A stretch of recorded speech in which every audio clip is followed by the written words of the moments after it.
Islamic Urdu Beta. السلام Like, علیکم share, comment, ورحمۃ and اللہ subscribe. وبرکاتہ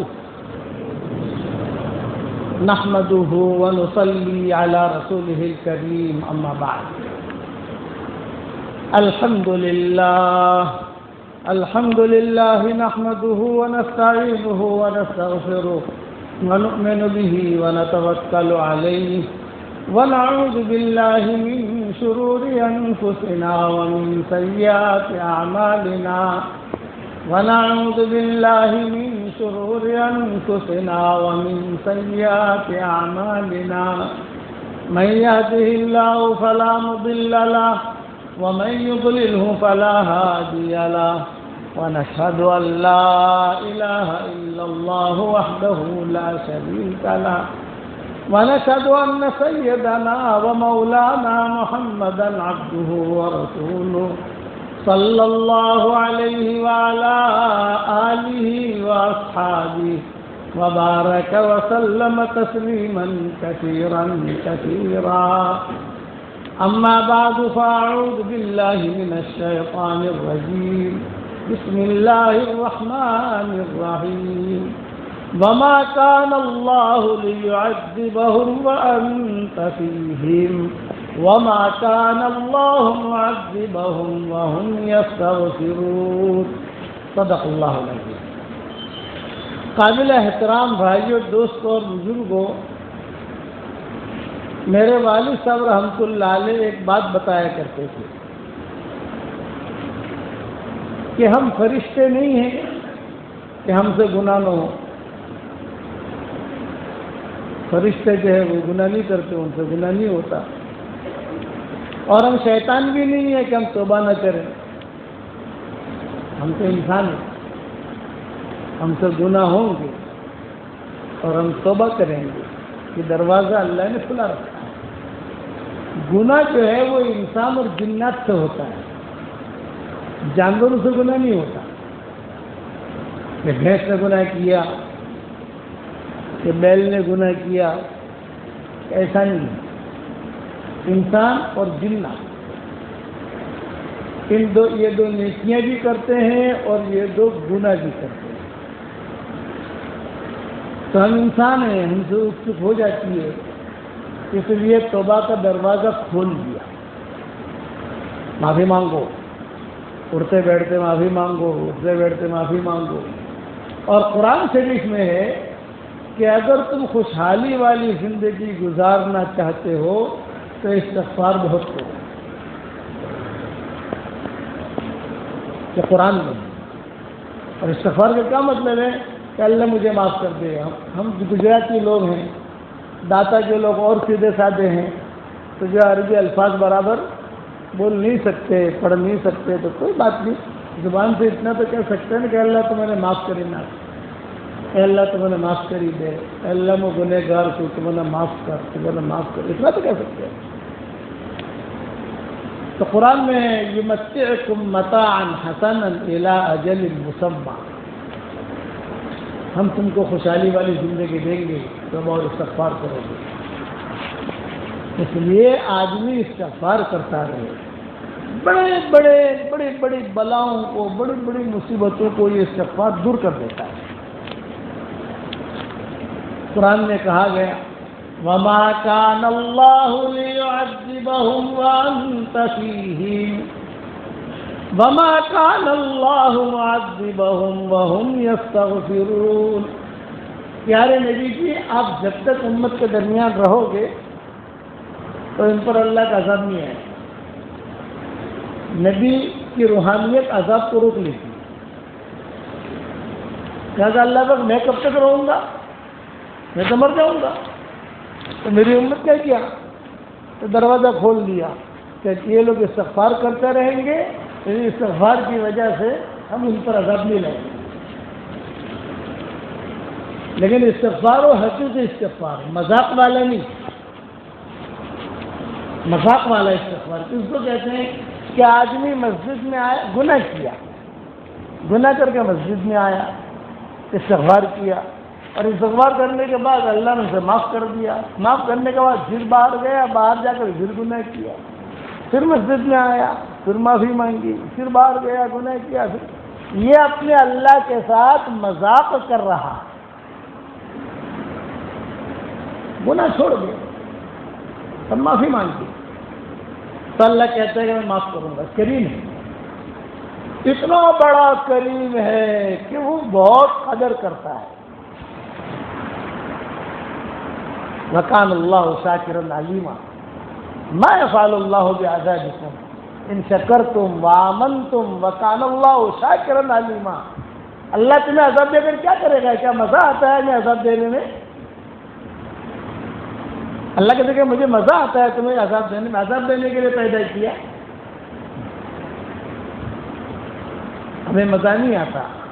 تم شکر کرو، حقیقی ایمان لاؤ، معافی مانگتے رہو، ہم تمہارے گناہوں کو معاف کر دیں گے۔ حضرت یوسف علیہ السلام کے زمانے میں 61 سال ہی یوسف علیہ السلام عزیز مصر بنے، بادشاہ، چاروں طرف خادم، بادشاہ کا جو ایک مقام ہوتا ہے، تخت پر بیٹھتے تھے۔ ایک نوجوان آیا اور اس نے کہا کہ یوسف اناج دیجیے، تو لوگوں نے کہا تو بڑا عجیب آدمی ہے، یوسف جی کہتا ہے بادشاہ ہے تو اس اعتبار سے آواز دینی چاہیے، اور ٹھاٹ کے ساتھ اناج بھی مانگتا ہے، پھر ترتیب اناج دینے کی ہے، لائن لگاؤ، یہ کرو وہ کرو تو اناج ملے گا تمہیں، اناج دیجیے۔ یوسف علیہ السلام نے انگلی سے اشارہ کیا، دے دو، ہو گئی بات، اناج لے کے چلا گیا۔ دوسرے دن پھر وہی آدمی آیا، اناج دیجیے، تو یوسف علیہ السلام نے کہا کہ بھائی کل تو دیا تھا آپ کو، پہچان لیا تو کل بھی آیا تھا۔ کئی لوگ مسافہ کرتے ہیں نا تو ایک ایک آدمی بھیڑ بھاڑ میں 5 مرتبہ مسافہ کرتا ہے، میں پہچان چاہتا ہوں یہ 5 مرتبہ آیا ہے، سمجھ گئے نا، بھیڑ ہوتی ہے تو 5 میں نے کہا 5، اور کچھ لوگ جب بہت بھیڑ ہوتی ہے تو 10 مرتبہ آتا ہے لائن لگا کے کہ جے برکت ملی جائے۔ تو میں کہتا ہوں کہ تجھے برکت کی پڑی ہے اور ہمیں ہماری صحت کی پڑی ہے۔ اچھا مسافہ بھی کرے گا، ایک سے مسافہ آدمی یوں کرے اور ایک ہاتھ رہ گئی تو ہاڑ بھی ہل جاتا ہے ہمارا، تو وہ اس نے جو آ کر کہا اناج دیجیے۔ یوسف علیہ السلام نے کہا بھی کل تو آپ آئے تھے، ہاں آیا تھا، ہمارے یہاں تو مہینے میں 1 مرتبہ اناج ملتا ہے، آپ کل آئے، تاریخ لکھ دی گئی، اب اگلے مہینے کی اسی تاریخ کو ملے گا، ان کا نہیں اناج دیجیے۔ آپ ضد کرنے لگا، یوسف علیہ السلام نے کہا کہ دے دو، لڑائی نہیں کرنی، حالانکہ بادشاہ ہے، اس کا کوئی مقام نہیں ہے، کوئی پہچانتا بھی نہیں ہے، دے دیا۔ تیسرے دن پھر آیا، اناج دیجیے۔ یوسف علیہ السلام نے کہا کہ بھائی یہ تو ایسی بات نہیں ہے یار، ہر پورا مصر جو ہے بھوکا ہے، ہر ایک مہینے میں 1 مرتبہ ملتا ہے، یہ 2 مرتبہ لے گیا اور تیسری مرتبہ پھر آیا۔ یوسف علیہ السلام نے کہا بھائی ہمارے ملک کا قانون معلوم ہے، یہ کہا معلوم ہے، تو بار بار کیوں آتے ہو، جن کا اناج دیجیے۔ تو یوسف علیہ السلام نے کہا کہ اب مت آنا، آئے ہو تو دے دیتا ہوں، اب مت آنا۔ اس نے وہ ہاں نہ کا تو کچھ کہا نہیں، یوسف علیہ السلام نے کہا نہیں دے دیا۔ چوتھے دن پھر آئے، اناج دیجیے۔ یوسف علیہ السلام نے کہا بھائی اس کو ذرا پولیس والوں پکڑو، اس کو لاؤ، قریب لاؤ، 3 دن سے یہ آدمی آ رہا ہے اور ایک ایک دانے کی قیمت ہے ہمارے یہاں، لوگ پریشان ہیں، پورا ملک پریشان ہے، بھائی روزانہ آپ آتے ہو، یہ آپ نے کیا لگا رکھا ہے؟ تو اس نے جواب میں کہا اما عرفتنی یا یوسف، اما عرفتنی یا یوسف، یوسف کیا تو نے مجھے پہچانا نہیں، میں کون ہوں؟ نہیں میں نے تو نہیں پہچانا۔ یہ کہا کہ جب آپ کو جب آپ پر زنا کی تہمت لگی تھی جس بچے نے گہوارے میں آپ کی پاک دامنی کی گواہی دی تھی میں وہ ہوں. اس وقت بچہ تھا، اب جوان ہوا، میں نے آپ کی پاک دامنی کی گواہی دی. یوسف علیہ السلام نے کہا اَأَنْتَ مِنَ الَّذِي شَهِدَ شَاهِدٌ مِّنْ أَهْلِهَا اَأَنْتَ مِنَ الَّذِي شَهِدَ شَاهِدٌ مِّنْ أَهْلِهَا کہ تو نے میری پاک دامنی کی گواہی دی تھی؟ اس نے کہا میں نے آپ کی پاک دامنی کی گواہی دی تھی. فَأَكْرَمَهُ وَأَجْلَسَهُ وَنَعَّمَهُ، اس کا یوسف علیہ السلام نے بہت اکرام کیا، اپنے قریب بٹھایا اور جو ہے ہدیے بھی دیے، قریب بھی کیا، مسافہ بھی کیا، معانقہ بھی کیا، اور بہت اس سے باتیں کرنی شروع کی. تو نے میری پاک دامنی کی گواہی دی. یہ ہو رہا تھا، یوسف علیہ السلام اکرام کر رہے تھے. تو یوسف علیہ السلام نے اعلان کیا بھائی اس کا چہرہ دیکھ لو، اس کا ایڈریس لے لو، اس کا آدھار کارڈ دیکھ لو، سب کچھ دیکھ لو. یہ روزانہ آئے گا اناج لینے کے لیے، انکار مت کرنا، جتنا مانگے لیتے جانا. اس نے میری پاک دامنی کی گواہی دی تھی. فوراً اللہ نے وہی بھیجی، اے یوسف جس نے زندگی میں ایک مرتبہ تیری پاک دامنی کی گواہی دی تو اس کا اتنا اکرام کرتا ہے، تو جو میرا بندہ اور بندی روزانہ صبح شام میری پاکی کی گواہی دیں گے میں ان کا کتنا اکرام کروں گا. سبحان اللہ والحمد للہ ولا الہ الا اللہ واللہ اکبر ولا حول ولا قوت الا باللہ، یہ اللہ کی پاکی، میں کتنا اکرام کروں گا. تو اللہ کو تو ہم سے اتنی محبت ہے کہ تو اس کے لیے تو جو اس کے لیے تو اتنے دروازے کھول دیے تو نے جسے زندگی میں ایک مرتبہ کی، وہ بھی چھوٹا تھا اس وقت میں، اب جوان ہوا ہے. اور میرے بندے بندیاں روزانہ قرآن پڑھتے ہیں، روزانہ جو ہے پاک اللہ کی پاکی میری پاکی بیان کرتے ہیں، روزانہ درود شریف پڑھتے ہیں، روزانہ یہ کرتے ہیں میں ان کا کتنا اکرام کروں گا. کریم ہے. رات کو ماں باپ بھی دروازے بند کر دیتے ہیں، اللہ اپنا دروازہ بند نہیں کرتا، بلکہ اللہ اعلان کرتا ہے ان اتیتنی لیلا قبلت ان اتیتنی نہارا قبلت. دن میں آئے گا میں تجھے قبول کر لوں گا، رات میں آئے گا میں تجھے قبول کر لوں گا. ان اتیتنی لیلا قبلت وان اتیتنی نہارا قبلت تبارزنی بالمعاصی فی النہار وانا اطلعک علی فراشک فی اللیل. دن بھر تو گناہوں سے میرا مقابلہ کرتا ہے اور بڑے بڑے گناہ کرتا ہے، آنکھوں کا زنا تیرے پاس، زبان کا زنا تیرے پاس، ٹانگوں کا زنا تیرے پاس، غیبتیں تیرے پاس، بدگمانیاں تیرے پاس، بد اخلاقیاں تیرے پاس، گالی دینا تیرے پاس، سب کچھ تو کرتا ہے. لیکن رات کو فرشتوں کے ذریعے سے میں تیری حفاظت کرواتا ہوں، میرا بندہ ہے. جب گناہ بہت ہو جاتے ہیں تو فرشتے اللہ تعالیٰ سے کہتے ہیں کہ اللہ تعالیٰ ایسے پاپی تو ہم نے نہیں دیکھے. یہ داتا میں ایسے گناہ کرتے ہیں لوگ، تمہارے یہاں داتا میں گناہ بہت ہو رہے ہیں. یہاں یہ قرب و جوار میں آپ کی گناہوں کی چھتری بہت لمبی چوڑی ہے، اس کا خیال ہے. یہ چھتری کو ختم کرو، استغفار کرو. وہ تو شہر میں داخل ہوتے ہی پتہ چل جاتا ہے کہ یہاں کیا اچھا ہے کیا برا ہے.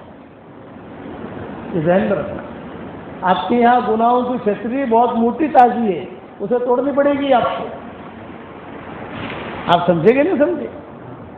تو وہ جب بہت گناہ ہوتے ہیں تو کتابوں میں لکھا ہے، فرشتے کہتے ہیں کہ اللہ پاک ایسے گنہگار تو ہم نے نہیں دیکھے. آدم علیہ السلام کے زمانے سے لوگ آ رہے ہیں گناہ کرتے کرتے، لیکن ایسے پاپی ہم نے نہیں دیکھے. بڑے زبردست پاپی ہیں، ہمیں حکم دے دے ختم کر دیں. تو پہاڑ کہتے ہیں اللہ پاک ہمیں حکم دے دے ختم کر دے. زمینیں کہتی ہیں اللہ ہمیں حکم دے دے نگل جائیں، ایک لقمے میں نگل جائیں. زمین پھٹی اندر، نہ کوئی جنازہ پڑھنے والا رہا نہ کوئی پڑھانے والا رہا. تو اللہ جواب میں کیا کہتے ہیں؟ میں ان کی توبہ کا انتظار کر رہا ہوں، میں انتظار کر رہا ہوں کہ ایک توبہ کریں گے، اور امید ہے کہ ایک توبہ کریں گے. اور تم نے ان کو پیدا نہیں کیا، میں نے پیدا کیا. مجھے ان سے محبت ہے، اللہ تعالیٰ کو ہم سے بہت محبت ہے، یہ ذہن میں رکھنا کہ اللہ کو ہم سے بہت محبت ہے، اس لیے اس محبت کی قدر کو، حضور صلی اللہ علیہ وسلم کو ہم سے بہت محبت ہے۔ وہی محبت کی نشانی ہے کہ اللہ نے ہمیں قرآن دیا، وہی محبت کی نشانی ہے کہ اللہ نے ہمیں اسلام دیا۔ کسی غیر مسلم کے گھر میں اللہ پیدا کرتے تو ہم کیا کر سکتے تھے؟ مجھے ایک بات بتاؤ کہ کسی غیر مسلم کے گھر میں اگر اللہ نے پیدا کرتا تو ہم کیا کر سکتے تھے؟ کچھ بھی نہیں۔ اللہ نے ایمان کیا۔ اس لیے آج کا سبق آپ کا یہ ہے کہ استغفار، توبہ استغفار کی کثرت کو، جتنا استغفار کرو گے اللہ آپ کے مال میں برکت دے گا۔ اور استغفار کا آسان طریقہ، اے اللہ مجھے معاف کر دے، بس آج کا سبق آپ کا یہ ہے۔ آپ کو اللہ مغفرلی بھی نہیں کہنا، استغفر اللہ بھی نہیں کہنا، یہ آسان کر کے سمجھاتا ہوں آپ کو۔ اے اللہ منا معاف کریں، اے اللہ وہ موٹو پاپی سے تمہارا معاف کریں گے، تمہارا معاف کریں گے، تمہارا معاف کریں گے۔ تو کتابوں میں لکھا ہے کہ ایک وقت آئے گا اللہ تعالیٰ کہیں گے جا معاف کر دیا۔ استغفار کی برکت سے روزی میں برکت ہوتی ہے، اللہ اولاد بھی دیتا ہے اور لڑکی بھی دیتا ہے، اللہ تعالیٰ بارش سے وقت پر نازل کرتا ہے، اللہ تعالیٰ حلال مال دیتا ہے، حرام مال سے بچاتا ہے۔ آپ کے یہاں اگر مال بہت آتا ہے تو یہ کوئی کامیابی کی نشانی نہیں ہے بھائی۔ ہاں مول صاحب آج زمین میں ٹکڑوں دیے تھے، میں نے 5 લાખ میں લીધો હતો મૌલ સાહેબ, હવે 5 કરોડ તો થઈ ગયો, તો મને કીધું કાગળ પર ખાલી હિસાબ કરો તમારો, આ કામયાબી નથી। 5 કરોડનો થાય કે 50 કરોડનો થાય, આ કામયાબી નથી। તમે અલ્લાહનો હુકમ પૂરો કરો છો કે ના